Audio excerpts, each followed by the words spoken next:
যে কোনো একটা দেশের জাতির উন্নয়নের পিছনে শ্রমশক্তি কার্যকর।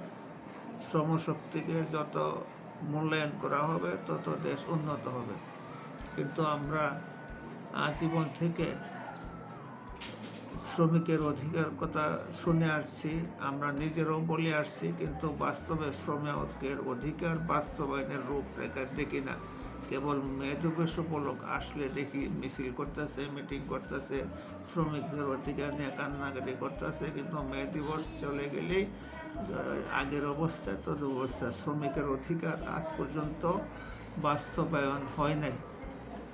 যে পর্যন্ত না শ্রমিকের অধিকার বাস্তবায়ন হবে সে পর্যন্ত দেশের উন্নয়ন হবে না। দেশের অনেক পরিবর্তন হচ্ছে, অনেক পরিবর্তন হচ্ছে, কিন্তু শ্রমিকের জন্য কিছু হচ্ছে না। শ্রমিকের জন্য যে নির্ধারিত 8 ঘন্টা, এটা কাগজে কলমে আছে, বাস্তবে অনেক ক্ষেত্রে নাই। কোথাও কোথাও আছে, সর্বত্র নাই এরকম কথা বলে নাই। শ্রমিকের 8 ঘন্টা শ্রম সেটা কাগজে কলমে আছে, কিন্তু বাস্তবে অনেক ক্ষেত্রেই নাই। কিন্তু সেটিকে বাস্তবায়ন করতে হবে। শ্রমিকদের কথা কেবল মুখে বললে চলবে না, কাজে পরিণত করতে হবে। আর সবচেয়ে বড় কথা হলো, শ্রমিকের অধিকার বাস্তবায়ন করতে হলে শ্রমিক শ্রেণীর নেতৃত্ব প্রতিষ্ঠা করতে হবে। শ্রমিক শ্রেণীর মধ্যে নেতৃত্ব ডেভেলপ করতে হবে।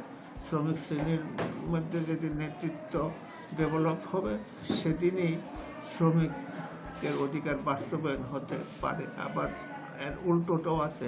বাস্তবে আমরা দেখেছি, শ্রমিকদেরকে যখন নেতৃত্ব দিয়েছি, শ্রমিক শ্রেণীর কাছে যখন নেতৃত্ব যায়, তখন শ্রমিকরা নেতা হইয়া শোষক হয়ে যায়।